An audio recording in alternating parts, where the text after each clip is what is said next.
Hello, my name is Price Van Ray. I am a divorced single dad, father of 5 kids.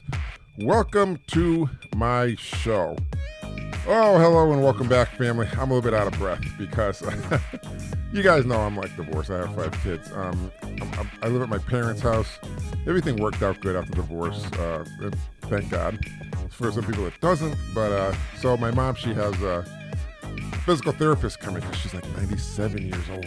And I was just about to do a podcast when the doorbell rings. And, you know, it really sucks when I'm in the middle of a podcast or the phone rings or the doorbell rings. And it's like I gotta start over because I like to keep my podcast stream seamless. I don't like to, still out of breath. I don't like to have all these cut-ins and cut-outs. So I'm out of breath because I'm doing a podcast on the 2nd floor. I had to run all the way down to the 1st floor. I had to get my mom up. She was in bed. And I waited till she got dressed and, got her some water and stuff and told the occupational therapist, "Are you going to need me?" And she goes, "No, I should be all set." So I'm still trying to catch my breath. I'm so out of shape. Oh, my God. Give me oh, man, I'm dying here. Anyways, maybe I should have taken a break before I started this. Anyways, today we are going to be talking about parents feeling the college blues. That's right. Parents do feel college blues when their kids go off to college. And, you can feel bad and like all these things. But before we do that, let me just say a few words. And it goes like this. As long as one has friends, they are never alone. That's a little quote I wrote back in 1996. That's right. As long as you have friends, as long as one has friends, they are never alone. That you're never alone when you got your shadow too. That just popped in my head. But it's always good to have at least one friend. One friend to talk to, one friend to hang out with. Just one friend. It's just a good feeling when you have somebody there. And as you know, this podcast is about being divorced. It's always good. It's always good to be married. And if it doesn't work out, some people do get married again. I have a friend. He got married. He married the same woman twice. Ended up in divorce, but I wouldn't have done that. That's just me. But I don't know. Maybe it works out for some people. I have no idea. I don't know too many people who marry somebody again and it works out, because I would think usually if you get divorced, you got divorced for a reason. But that was his choice. And this is my choice. I have cats. I have 3 cats. And I love my cats. I have a black cat. I think the cat was with me when I was married. He was the run of the litter. And I swore I would never get another cat because the father, who was my best friend, the father was a black cat. I raised that cat from a kitten. And he ended up, unfortunately, dying unexpectedly. And I cried, man. I cried so bad. I was on my hands and knees praying to God to bring my best friend back. But he was a little rambunctious, and he'd keep impregnating all these other cats. So my black cat, whose name was Spooky, he ended up having a son, and the son was a big black fluffy cat. And I swore I would never get another cat because I didn't want my heart to be broken like that again. I just did not. It hurt so much. But I decided to take him because he was like the run of the litter, and he just needed some extra help. Now he's a big, fat, lazy cat, and that's the kind of cat I like. He likes to lay next to me. He just flops himself down. He doesn't even care. He's like, here I am. So yeah. And then I have a tortoiseshell cat. I was coming home one night from work, and she just appeared on my porch. Then I have a white cat, and there's a story behind that. I don't want to waste time telling you the whole story, but the white cat's pretty cool. And the white cat is actually laying on my desk a foot away from me on my other desk, and it's very hot because I don't have the air conditioner on. You can't have all these sounds on when you do a podcast. It has to be quiet. So that being said, we're going to talk about parents feeling the college blues. Now, what is that? I would say parents feel the college blues when your kids go off to college. When your kids go off to college and the parents are like, I don't believe this, my child, I just thought, my child would be here and this and that and blah, blah, blah. But, parents, do feel a little depressed. I remember when I was in college, I can do a show on that, how kids feel. This is about parents. And when my second daughter went to college, she was the first one to actually go away to college. I was depressed. She ended up going to college. I moved her in and stuff. And, I was really happy. And I didn't expect to cry. And when we were leaving, my youngest daughter said something to me. And it triggered me. And I just couldn't stop crying. I cried in front of everybody and cried in the car. Cried all the way home. Cried for days. Cried for weeks. And I couldn't stop crying because I just love my Azadoria so much. She's my little baby, and I just never considered her being strong enough to be on her own, independent, going off to college. And that's a doorway to start saying goodbye to your child because they're getting on with their life. I never really thought about them leaving home. I just assumed they'd be home with me forever. They'd never go. But of course, when you have kids, they do have to live their life, and they are going to have to go sooner or later because that's what they want to do. They want to spread their wings like a bird. When you look at nature, you'll see birds be in a tree, and the mama bird will have her eggs, and you'll hear the birds chirping, and then when the birds get big enough, they just want to jump out that nest and see the world. And that's much like when you have kids. So it's not uncommon at all to feel sad or anxious when your child leaves for college, whether it's the first time or your fifth time. Parents have so much love for their children. It's hard to get used to those children being grown and gone. It's very hard. If you think it's easy, you never had kids because I'll be honest with you, it was hard for me. Very hard. I did not want to let her go. It was like holding an egg in my hand, and you just don't want to let that egg go. But that egg is going to hatch. That egg is going to outgrow your hand. The baby chicken inside is going to outgrow your hand, and it's going to leave. So that's part of not only growing up, but being a parent. But how do you stop being sad when your child goes to college? Well, they have strategies. Know that it's perfectly normal, and it's okay to feel sad. I mean, it's you're going to be happy. You're going to say, hey, this is great. This is a great opportunity for my child. But you are going to feel sad. You are going to say, man, I really love her. I don't know what I'm going to do with an empty nest. So it's going to be tough. It's going to be tough. It's going to be quiet, especially if you only have one kid. But I was lucky. I had 5 kids. And although 3 of my girls lived with me, my boys lived with their mom. So it was still tough because it's never easy letting your kid go. But whatever you do, you got to keep calm and let the plan take hold because your child has a plan, and you have to trust that whatever they do, it's going to work out. You're going to have to trust they know how to plan. And if they need help, you have to trust they'll come and ask you. They'll say, hey, I need some advice. Dad, can you help me out here? Sort of tough. Can help me? And you're going to help them. Because I'm going to be honest with you, when you're in college, when a child is in college, there's going to be times when they are going to reach out to you, where they're going to say, hey, I don't have any money. My friends are going out. I don't want to be like the only one who doesn't. Or they're not going to say anything. You will have to step up and say, hey, listen, I know your friends might be going out. Do you want a little allowance or something? Or you're going to say, hey, listen, I know, because I know when I went to college, I was hungry at night. And you're going to say, listen, I know you're probably going to want to get a pizza, a small pizza to hold you over. Give them some money. Make sure they're not hungry. Although it's funny because a lot of college campuses now, they have some bizarre eating cafeteria hours.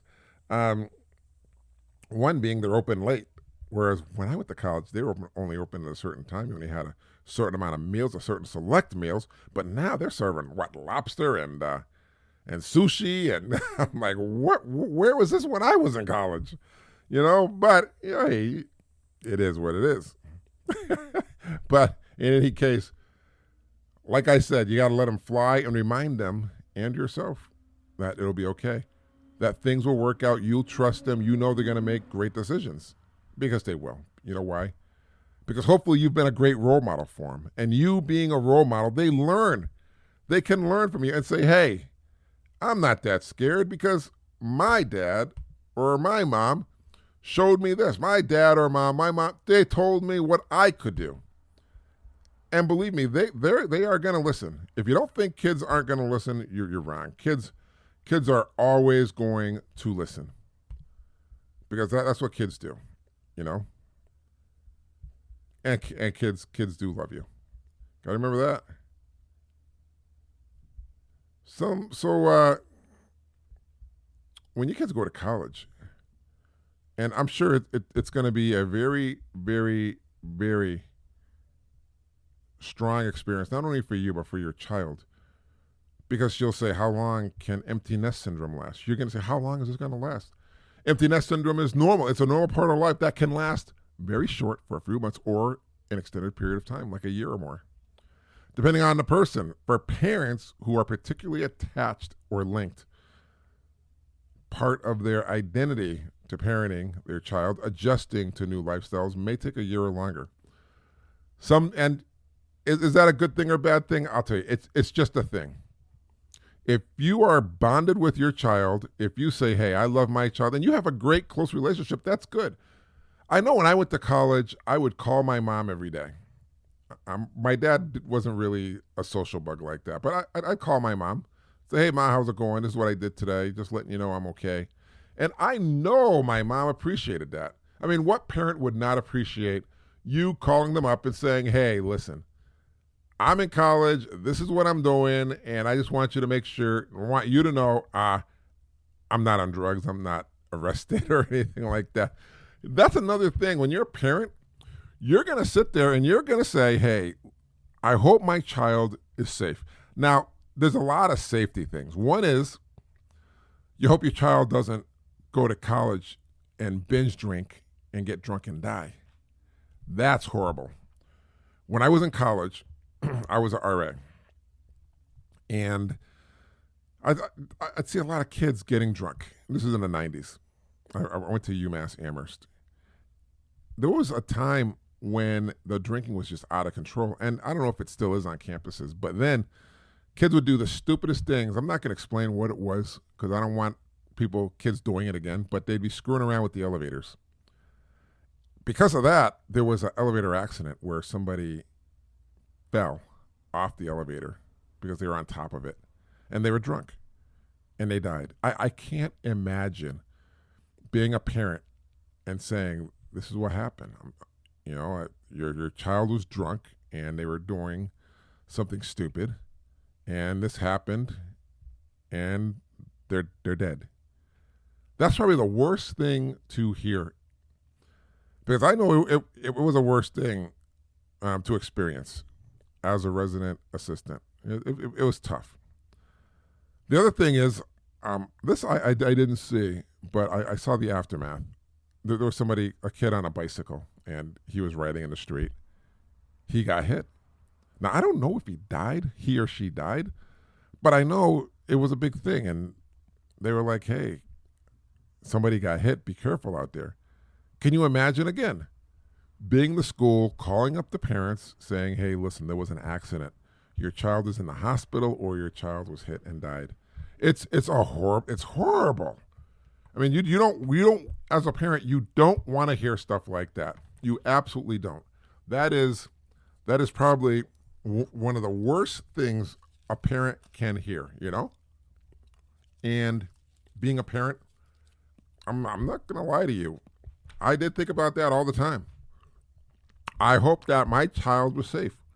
I hope that my child didn't do anything out of the ordinary. But I will say my daughter Azadora, she always had a good head on her shoulder. She's such a happy-go-lucky kid. Everything in her life falls right in her lap. And I do mean everything. So, I'm just going to tell you, my daughter Azadoria, she graduated. She got her master's. She's working as a area coordinator. She was a resident director, but I believe she's a resident. She's a area coordinator for a university now. And guess what? She's like only 24, 25. I think she's 24. She'll be 25 next week, or on the 16th, like next week or two. And I can't believe it. This is the girl who I thought needed me every second, who I thought I had to be there to handhold her and say, no, don't cross the street. No, stay here. Don't do that. Daddy's here. Daddy's got your back.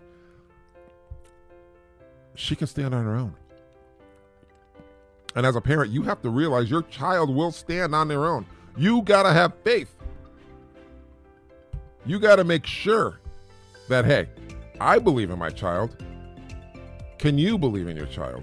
Can we all can believe in our child because we raised them. And I know that we're going to say, no, my child can't do that. But you'd be surprised. You'd really be surprised.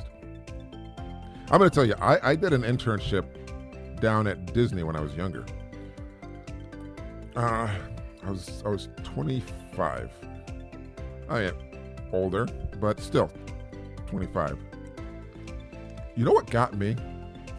I have no idea how I got to Disney for my internship because I took a train.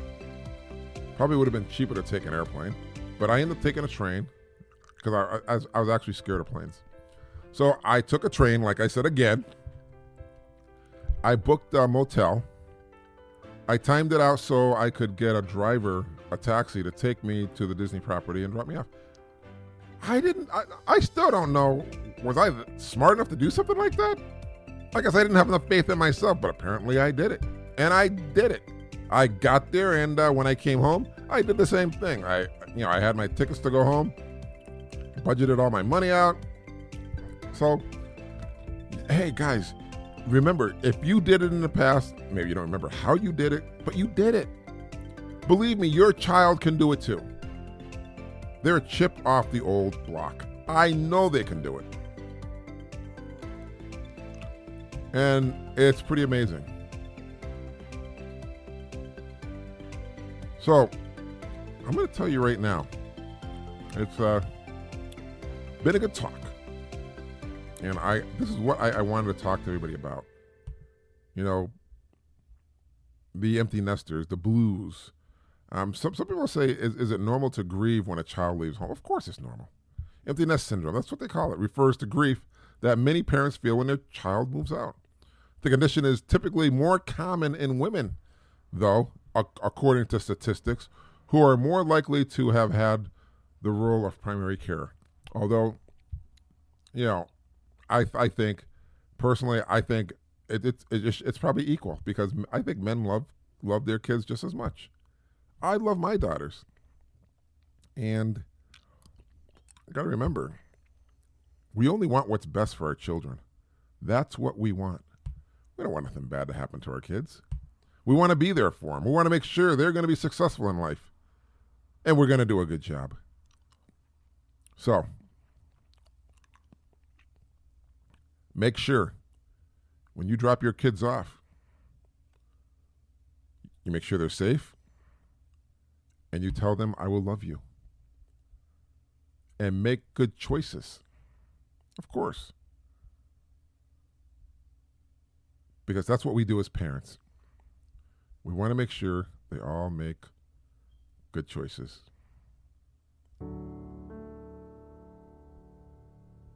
And now, it's story time.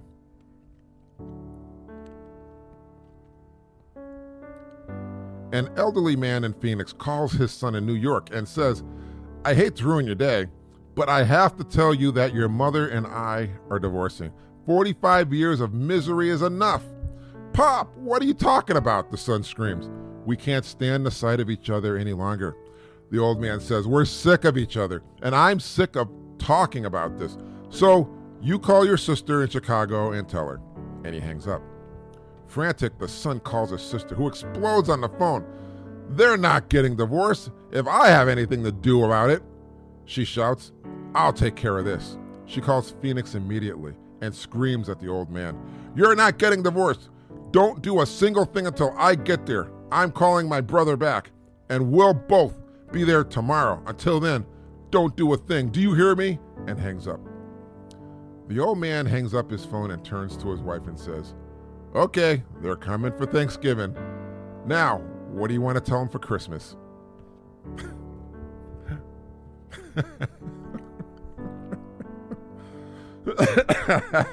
That's too funny. That's classic. Well, I want to thank you for joining me here today. And if you enjoyed this podcast, you can download any of my past podcasts morning, noon, and night and hear it all over the internet and the world. It'd be great if you could hear what I have to say. So that's going to bring us to the end of the show.